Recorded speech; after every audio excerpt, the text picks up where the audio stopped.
Kyler Murray had perhaps his worst year as a pro so far in his half a year of playing this past season.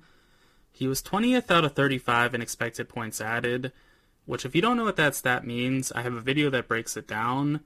It is truly one of the best stats around because it's super useful for evaluating quarterbacks, but it's also useful in determining how well the offense or defense is performing as a whole, so it's very useful. In addition to that stat though, Murray was 22nd in quarterback rating. His supporting cast, which is based on the PFF grades of his receivers and pass blocking, was ranked number 28th, so he definitely wasn't getting any help from his team. In all, he ranked as my 22nd best quarterback. Going back a bit to 2021 though, Murray was an MVP candidate, so he has the potential to be much better than he was last year. At backup quarterback, Desmond Ridder is playing the role he should be, as he was arguably the worst quarterback in the league last year. He isn't a good backup quarterback either, but that's at least what he should be, as he clearly isn't starter material.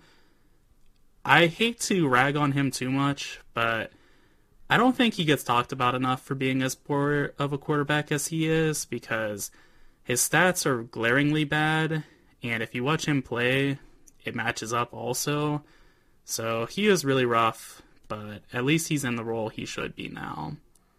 The O-line for Arizona was quietly solid. They were 19th in pass block win rate, so they weren't great in that regard, but they were 6th in run block win rate, which these are both ESPN stats if you're unfamiliar with them. So they were pretty darn strong in what they were good at, and they weren't glaringly bad in pass protecting, they just weren't great at it either. Compared to last year, they should be a bit improved. They basically traded DJ Humphries for Jonah Williams, which is roughly a lateral move. I would rather have Humphries, but Williams isn't a clear downgrade. Williams, in fact, might be a better pass protector, which is what they need more of, so he could be a better fit. They moved on from Elijah Wilkinson, their former left guard. He's getting replaced by Evan Brown, who's solid, or if it's not Brown, it'll be Isaiah Adams, who they drafted in the 3rd. Brown has a 56 PFF grade compared to Wilkinson's 46, so that's a noticeable upgrade, as would be Adams if he could be average for a rookie, as since 2019, on average, interior offensive linemen get a 52 PFF grade, which would, again, be better than what Wilkinson had. Their depth is solid because they have Kelvin Beachum, who's a good backup tackle, and Isaiah Adams or Evan Brown as a good interior offensive lineman option. So they have pretty solid depth, which is nice because it's almost a guarantee that at least one of your linemen is going to go down for a chunk of the year, so it's nice to have somebody in place that is competent. I also meant to mention Paris Johnson is going to be in his 2nd year, so hopefully he will develop some more. He was pretty good as a rookie, but offensive linemen typically take a little bit to get going in their career, so he might be even better in year 2 than he was year 1, and that is something to watch out for because, like I said, he was pretty good year 1. Regarding their weapons, they're likely not going to be an issue anymore and should actually be a strength. Marvin Harrison was drafted 4th overall, and he was tied for my 2nd best player in the draft. He's about as good of a prospect as you'll ever see, as he had basically no holes in his game whatsoever, and was elite in basically every attribute. On average, rookie first-round receivers have a 73 PFF grade, which would be good for 39th out of 102 wide receivers. And like I said, Harrison is much better than the average first-round receiver, so I think that he could be even better than that and be a true bona fide number 1 option day 1. And that's going to be huge because that makes everybody else's life a little bit easier. Michael Wilson would then slot into being the number 2, where he would be a solid number 2 option. He was 61st in yards per game and 23rd in yards per reception, so he's solid at moving the chains, and he's going to be a really good deep downfield threat that can just get you a ton of yards in a hurry. Zay Jones is an alright third. He was 81st in yards per game and 104th in yards per reception. So he isn't bad. He's not really too inspiring of a third, but he's a bona fide third option. Trey McBride is inspiring, though. He's very good at tight end. He was 8th in yards per game among tight ends and 15th in yards per reception among tight ends. He would have been even higher if he started all year instead of being behind Zach Ertz for 5 games also. So he is somebody to watch out for and is a breakout star. He's also really good as a run blocker, which you don't oftentimes see for young tight ends. So he's a do-it-all type of guy. Speaking of being do-it-all, James Conner was exceptional this year, ranking 4th out of 59 halfbacks in PFF grade. He's a great runner, a solid receiver, in addition to being a great blocker as well. So he gives value in every way imaginable for a running back. Depth-wise, wide receiver Greg Dortch is a solid 4th option that can compete for the 3rd spot. And Chris Moore is a solid backup too. Zach Pascal is a great run blocker also, so they have options at receiver, which is really nice because, like I said, for the offensive line, there's a good chance that somebody's going to get hurt for a little bit. So it's nice that they can just rotate in a bevy of players that are solid, or in the case of Dortch, even better than just solid for a backup. Amari DeMarcado is also a good backup running back, so they have a solid depth at basically all of their weapons options. I don't love their backup tight end situation, but Tip Ryman is somebody to watch out for. He was drafted in the 3rd. He has the potential to be a contributor early. He is huge. He's like 270 pounds. He moves much more quickly than that, though, so he does have some traits that you like. He's also good just as a run blocker, as you could imagine, at being like 270 pounds. So there are some things to like about him, but I don't love him as a receiving option quite as much. At cornerback, the Cardinals are really rough. Max Milton was drafted in the 2nd, which usually doesn't bode well for year 1 players at that position. Since 2019, the average rookie 2nd-round cornerback has a 60 PFF grade, which is good for 86th out of 133 corners. With that said, he might be their best corner, though, so if he hits that mark, he might be their best guy, which is really uninspiring. Sean Murphy-Bunting was graded 89th out of 127 corners by PFF. He is great as a run defender, but struggled greatly in coverage. He is more of a slot/nickel corner, so playing outside is not the best for him, but he may have to because they have another nickel that is competent, and they don't really have anybody else that's really solid on the outside, so he might be forced into playing a position that's not his natural position.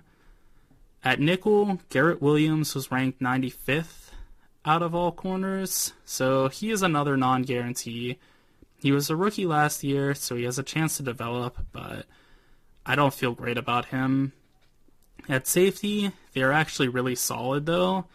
Jalen Thompson ranked 27th out of 95 safeties in PFF grade. He is awesome in coverage, ranking 14th. He's very poor against the run, though, being 82nd out of 92 safeties that played enough snaps in run defense. But I'll take a guy that can cover over a guy that can defend the run any day. He's also quite versatile, though, as he played 170-plus snaps at free safety, box safety, and slot cornerback. Lastly, Thompson's very consistent, as his worst ranking in the past 4 years of play is 53rd out of 83 safeties, so at his worst, he's roughly average. I'll take him any day of the week as a defensive back. He is very good and very consistent. They also have Budda Baker, who is more so their brand name guy. You've probably heard much more about Baker than you have Thompson. Baker was graded 59th out of 95 safeties according to PFF. He is solid against the run and pass, so he helps make up for Thompson's run D deficiencies. Like Thompson, though, Baker is super versatile as he played 260 plus snaps in the box and at free safety. This was a down year for Baker as he ranked 19th out of 88 safeties the year before. Regarding their defensive back depth, Andre Sachere is a good hybrid safety slot corner. He ranked 28th in PFF grade at safety, so he could challenge for a nickel position. He could also challenge for a safety spot if one of these safeties plays down, because defensive backs are very finicky year to year.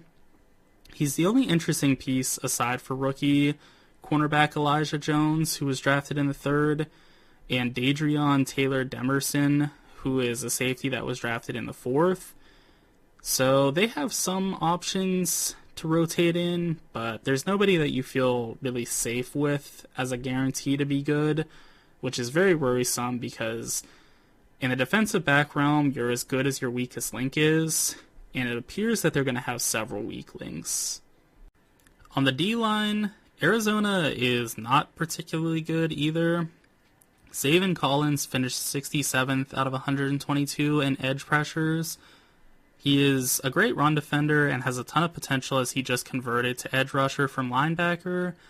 He has a ton of athletic potential as well, so he's somebody to watch out for, but again, is not a guarantee. BJ Ojulari ranked 93rd in edge pressures. He's a poor run defender, but he could be far higher on the pressure list this year compared to last, as he will have a more prominent role.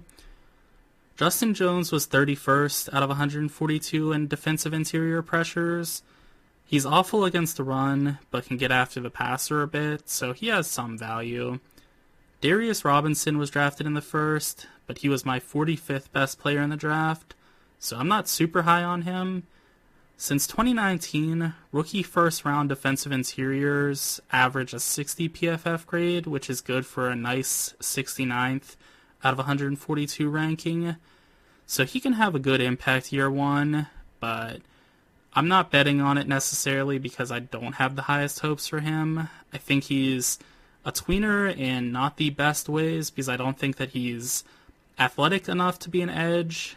And I think he's big enough to be an interior player because the interior players in the modern game are just so much smaller than what they were like 10 years ago. But with that said, I just don't think his skill set is totally consistent with either position. As for their depth on the defensive line, Bilal Nichols is a competent pass rusher, being tied for 63rd for defensive interior pressures. Like Justin Jones, though, he's a poor run defender. Dennis Gardick is a good pass rusher. Victor Dimukeji is also solid on the edge. And then Roy Lopez and Dante Stills are solid run defenders on the inside. So they do have guys that can play roles, but they don't really have anybody that's too super balanced aside from Zaven Collins. So it's kind of less than ideal that things align as they do, because for the most part, you're either getting a guy that's good against the run or the pass, not really both. And in the modern game, it's a lot nicer to have a balanced attack than to just have guys that are specialists, because teams are so good at attacking weaknesses now. And there's a weakness for basically every player on the defensive line for the Cardinals. Perhaps unsurprisingly, the linebacker core for the Cardinals is rather poor also. Chris Barnes ranked 61st out of 82 linebackers in PFF grade. He struggles against the run, but is alright in coverage.